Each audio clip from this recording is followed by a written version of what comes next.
What's going on, everybody? Zeus here. And in today's video, we're going to do another video response to Laci Green. I'm starting to think I just might make this thing like a regular thing on my channel because I see myself responding to a lot of the stupid things she has to say because it's utterly ridiculous. And in this particular video, we're going to talk about this idea of toxic masculinity that Miss Green decides to address in her video, Elliot Rodger's a Madman. Now, go ahead and check out my video on Elliot Rodger's. I should be posted right before this one. So we're going to talk about Laci Green and her idea of toxic masculinity, and we're going to dissect it, and I'm going to explain why it's utterly ridiculous. In college, I became friends with this guy. He was kind of lonely, he was good looking, a little bit socially awkward. He pursued me romantically, very aggressively, and when I told him that I wasn't interested, he became violent. One morning, he spammed rape threats, my address, my phone number, all over my YouTube channel. He turned our mutual friends against me, he stalked me. When I moved into my first apartment on my own, he used to leave me violent drawings, like a bloody knife through a heart. He'd always draw them on green post-it notes and left them square in the middle of my door, as if to tell me that he was watching me. He terrorized me for years, all because I wouldn't date him. Sound familiar? So the very first thing Laci does is she tells us an anecdotal story of when she got stalked by some socially awkward kid that wanted to date her that she rejected. Now, the only problem I have here, and I have this problem with a lot of women, is why didn't she do anything about that? Now, maybe she left out some details. Maybe she did do something about it. Maybe she did alert the authorities and he kept doing it. Or maybe she did do something about it eventually. But she said, he's terrified me for years. I don't understand. Why didn't you defend yourself? Why? And there's a lot of women who do things like this. And in fact, I'm going to make a video about this more extensively. But a couple months ago, this one girl decided to just straight up lie on me. To just straight up say that I was stalking her when I really wasn't. And then like she tells my friend that she always felt that I was following her and whatnot. And the problem I have is, why didn't she do anything? Why didn't she take steps to protect herself? And I ask this question to any woman out there who's having these things happen to you, because you absolutely, if you're being stalked and people are following you around and whatnot and sending you these death letters and messages, you need to tell somebody. If it's one person in particular, you need to tell people. There's no reason to excuse that. There's no reason to let that slide. Contact the authorities. Absolutely. Snitch. I don't care.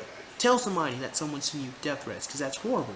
No one has to go through that. The response to Elliot Rodger's massacre has widely focused on the fact that he's a psycho and a madman, glossing over the fact that he uploaded a string of 20 videos where he repeatedly stated that the reason why he did this is because women wouldn't sleep with him. He said in plain language in his War on Women manifesto that had a woman slept with him, he never would have done this. In truth, you're actually misrepresenting him. Obviously sex was one of the key factors, but he said love and affection. He actually specifically said, even in the quote that you put up, is if one person showed any sort of affection towards me, he would have changed. And that could have just been a friendship. I don't know. He's dead now.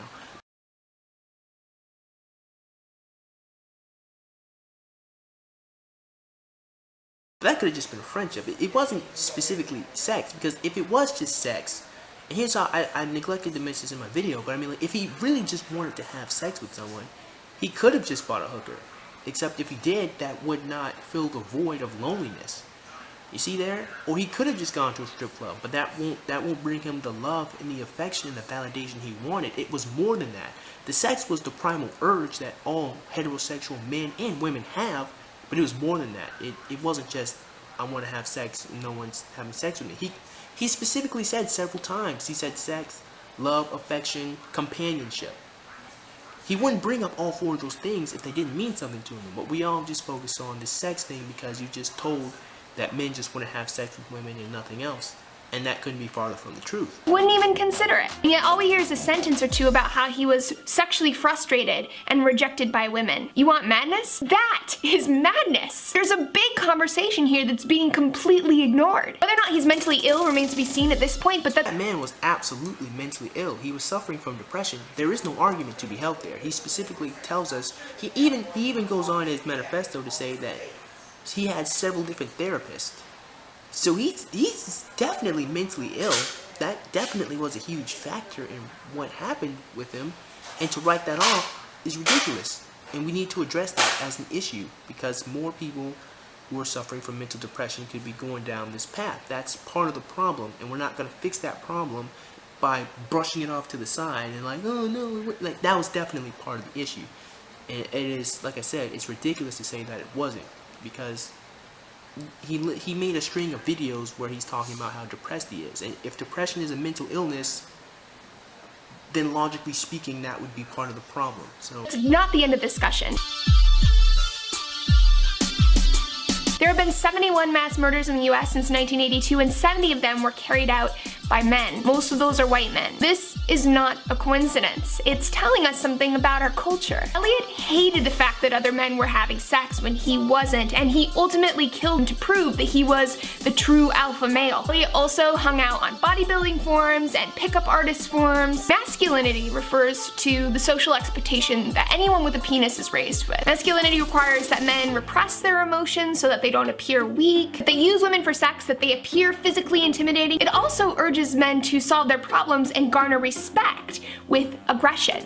At this point, she definitely brings up some pretty interesting things to talk about, you know, but she never really goes into detail in this video in particular. However, like I said, she's right on some of those things, but she's really misguided on some of them too.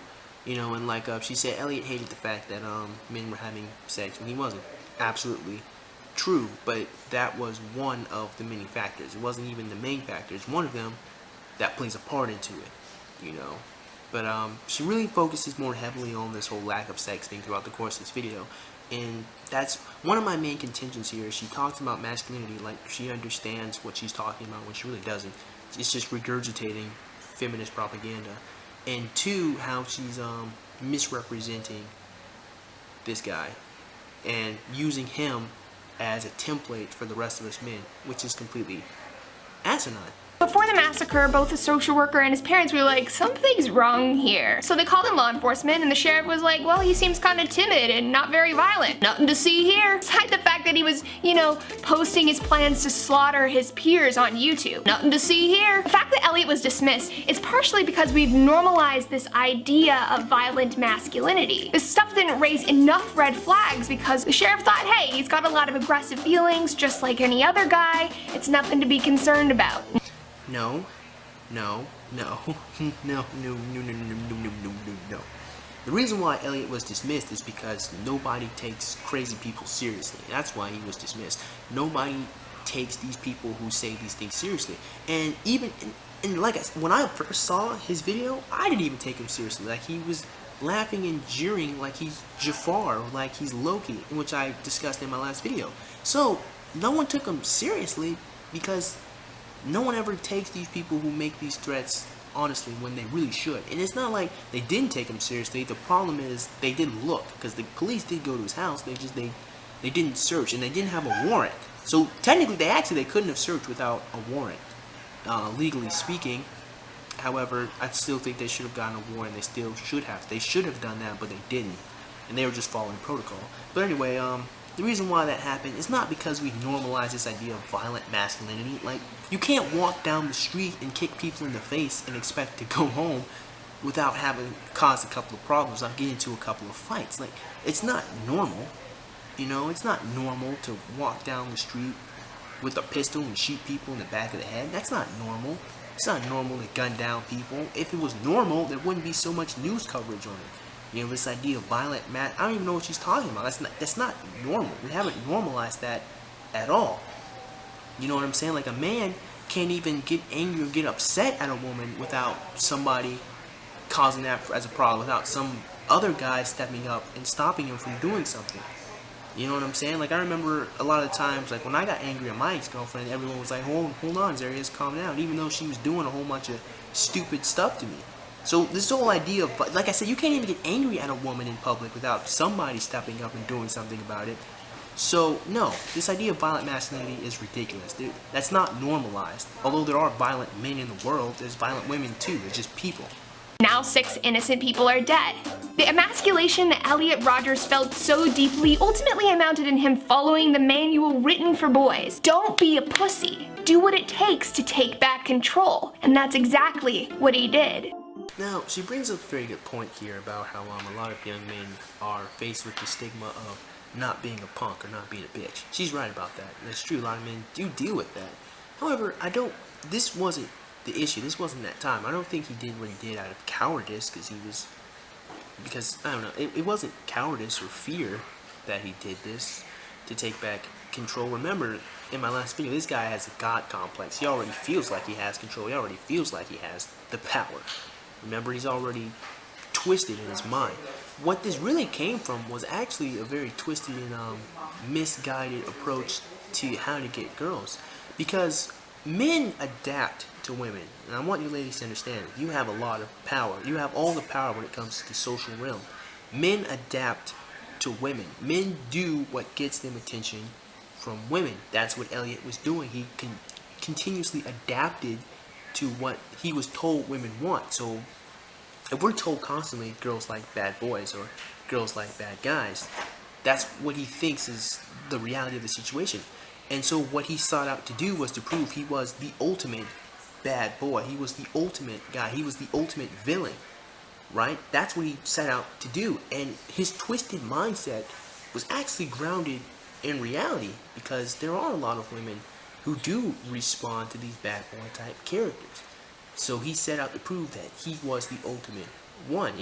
So his mindset, like I said, it was grounded and somewhat in reality, because a lot of women do respond positively to bad guys. What happens when this toxic masculinity collides with entitlement? A large part of mainstream masculinity is learning to see women as objects to have sex with them, to make them food, to date them, to do their laundry. Man, the problem I have here is she's making it seem like this is once again the textbook definition for all men, and it couldn't be further from the truth. Not all men see women as just objects. In fact, very few do just see women as just strictly things to have sex with. And because if that were the case, there would just be a whole bunch of guys having sex with sex dolls. They wouldn't even bother spending money and time with women if they only wanted to just have sex with them. Now granted, there are some guys who do, but even then, like the guys who do just like see women and just like want to have sex with them and move on, even then, to them, there's still a human aspect to these women. You know, it's still a game to be played, henceforth the term player. They're playing a game with these women. They see that this is an individual, this is a person, and they're not necessarily, even then, yeah, somewhat manipulating them to get what they want, or somewhat earning what they want. They're playing a game with these people, and women do it too. It's not just men, it's people in general. You know, we play games with each other, but even then, it's not strictly just an object. There's still a human aspect to it. You know, and like I said, like I dislike this whole, you know, this masculinity, this broad stroke she paints on us, because not every guy is like that, not even remotely close. And of course, there's always an argument, not every guy is like that. But this isn't even like some guys. This isn't like most guys. This isn't even like 10%. This is like 0.0005% of the population. You'll have people who do things like this, who we have men who go around and feel this way. You know, so it's not even a 1% tile of people who feel like that. It's so small and marginal, and we need to treat those specific issues the way they need to be addressed, not as all men feel this way or society teaches men this. That's ridiculous. Course is extremely misogynistic, but elements of that are all over our culture. Just last month, a girl in Connecticut turned down a guy for prom, so he decided to stab her repeatedly in the hallways of their high school. A few years ago, a man shot 13 women in a Pittsburgh gym after vowing vengeance against females for refusing to provide him with sex and pleasure. Here we see, in the extreme, examples of men who think that women owe them sex. You know, that it's their birthright or something. What happens when that angry, entitled man is armed with a gun, with a knife, with date rape drugs? Violence is one way that men attempt to maintain their power over women.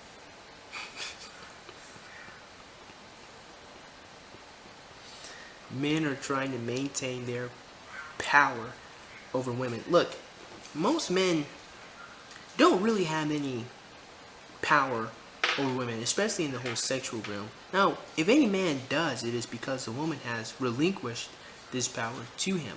But when it all comes down and it's all said, and it's, like I said, in the social sphere, women control everything that is acceptable and what isn't acceptable. You know, like I said, you can't hit a woman. You can't, like I said, you can't yell at a woman in public without it being an issue, without it being a problem. You can't put, like, so, there are a lot of things that you can't do to a woman. Like, you can't even say that when a woman gets raped, maybe she had something to do with it, because then that's victim blaming. So women, like I said, women control what is acceptable and what isn't acceptable in the social sphere. Men really don't have any power over women. You know, like I said, like a woman can sit in a bar and just wait for some guy to come up to her, and she gets to pick and choose who she goes home with, who she doesn't. Men, we don't get to pick and choose women, because even if you want to talk about like brothels and harems, we still have to pay money for that. You know what I'm saying? Like, we still have to invest into them. So, and really all that really shows, it doesn't show women just being honest, it shows the power that the sex has over men. That's really what the brothels show. That's really what prostitutes and porn shows. It shows the power that women have over men. That men feel the need to invest time. And once again, when it comes to entitlement, people who are entitled don't work towards what they want. They feel like they should just get it for just being. You're not entitled if you invest in this. That's like saying that someone who invests in a company is entitled to reaping the benefits. Actually, legally speaking, they are entitled to it. That's the definition. That's one of the definitions of entitlement. Reaping government aspects from an investment. You know, so if you invest time, somewhat, some men are entitled to it if you're putting in time. If they're putting in effort into a woman, they're talking to her, they're spending money on her, they're spending time with her. You know, they're giving her things that she gets just for being a woman.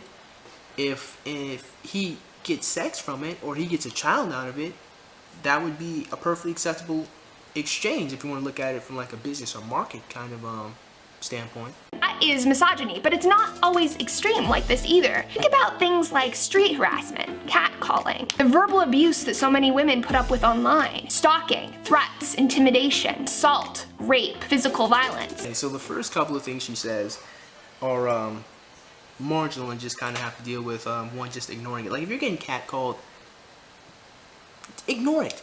Move on. You know what I'm saying? If you're getting harassed online, turn the fucking computer off, okay? Like, I hate this whole cyberbullying thing. You know how a lot of people, or like women on YouTube or Facebook, are like, oh yeah, they're sending me rape. So what? Turn the computer off, or block them, or whatever. You have complete control over that. You don't have to put up with that. You know what I'm saying? You know, like, even when I was growing up, like, I didn't have the luxury of somebody commenting on my page and telling me, hey, I'm gonna kick your ass. I had that shit to my face. I've had people attempt to beat me up. I remember I was walking down the street and had 3 guys kicking my ass. Okay, so Until your sister stopped it. No, you didn't stop it. Okay, I remember one day you weren't here, and like I said, I'm walking down the street, 3 guys are kicking my ass. So once again, like ladies, if you don't want to deal with this bullshit, you have complete control over that. Now the next thing she talks about is actual harassment, or like stalking, or like rape, when physical violence occurs.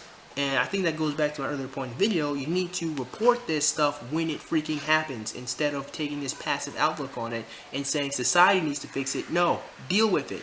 Go to the authorities. Okay? It's as simple as that.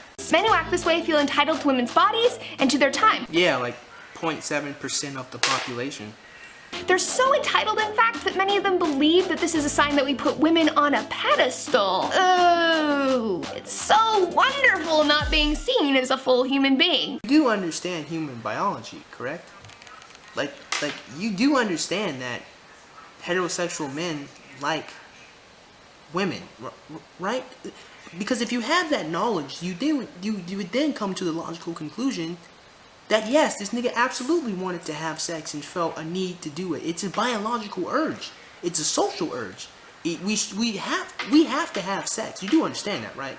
Like, in order for the human race to continue to exist, somebody has to have sex. Somebody has to give up a sperm cell. Someone has to give up an egg cell. We have to have sex. And we cannot look at the world as someone else is going to do it. Like, I'll give you, like check this out. Check this example out. if a phone is ringing, right, and it's me and my two sisters, and I say, oh, well, my younger sister will pick up the phone, and my little sister's like, oh, well, my older sister will pick up the phone, and my older sister's like, oh, well, Zers will pick up the phone. Who picks up the phone? No one. We can't look at sex as, oh, someone will do it, because if we do, nobody's going to do it. So we have to take that responsibility on ourselves. We have to make the assumption that I'm going to have a baby, or I'm going to have. That's what our reptilian brain is telling us. That's all attraction really is. It's our brain telling us we have to do it. We have to have sex. So while we will not die explicitly from lack thereof sex, in order to continue the human race, it has to be done. Someone has to do it. And he was a normal fucking person. He was a normal person if he wanted to have sex with a woman. That's not abnormal. So. And no, it's not all men who act this way. But you know what? It's way too f***ing many. Just look at all the terrible people posting their condolences and congratulations for a mass murderer on social media.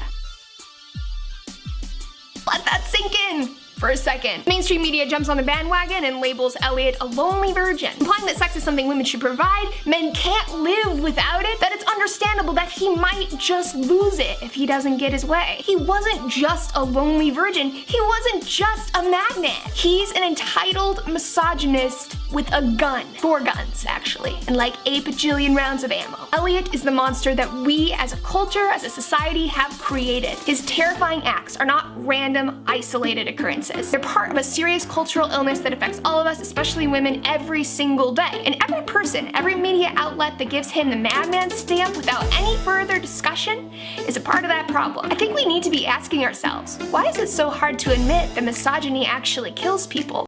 No, there are some things I agree with, but the last thing is just like, misogyny actually kills people. Look, you dumbass. There's lots of reasons why people kill other fucking people. He didn't just hate women, you dumbass. Like, he hated men too. He hated people in general. So, like, it is an isolated incident because normal people don't do that. Like, look, if this was normal, we wouldn't be having a discussion about it. So it's ridiculous for any feminist or anyone in the mainstream media to say, oh, well, hold on, this is normalized. There's a whole bunch. No, there's not a whole bunch of guys going around stabbing people. Those are isolated incidences. And while they may be caused by something that affects all of us, it is not the normal result that everybody ends up doing. All right? So you need to treat these situations in its appropriate context. That's what I was looking for.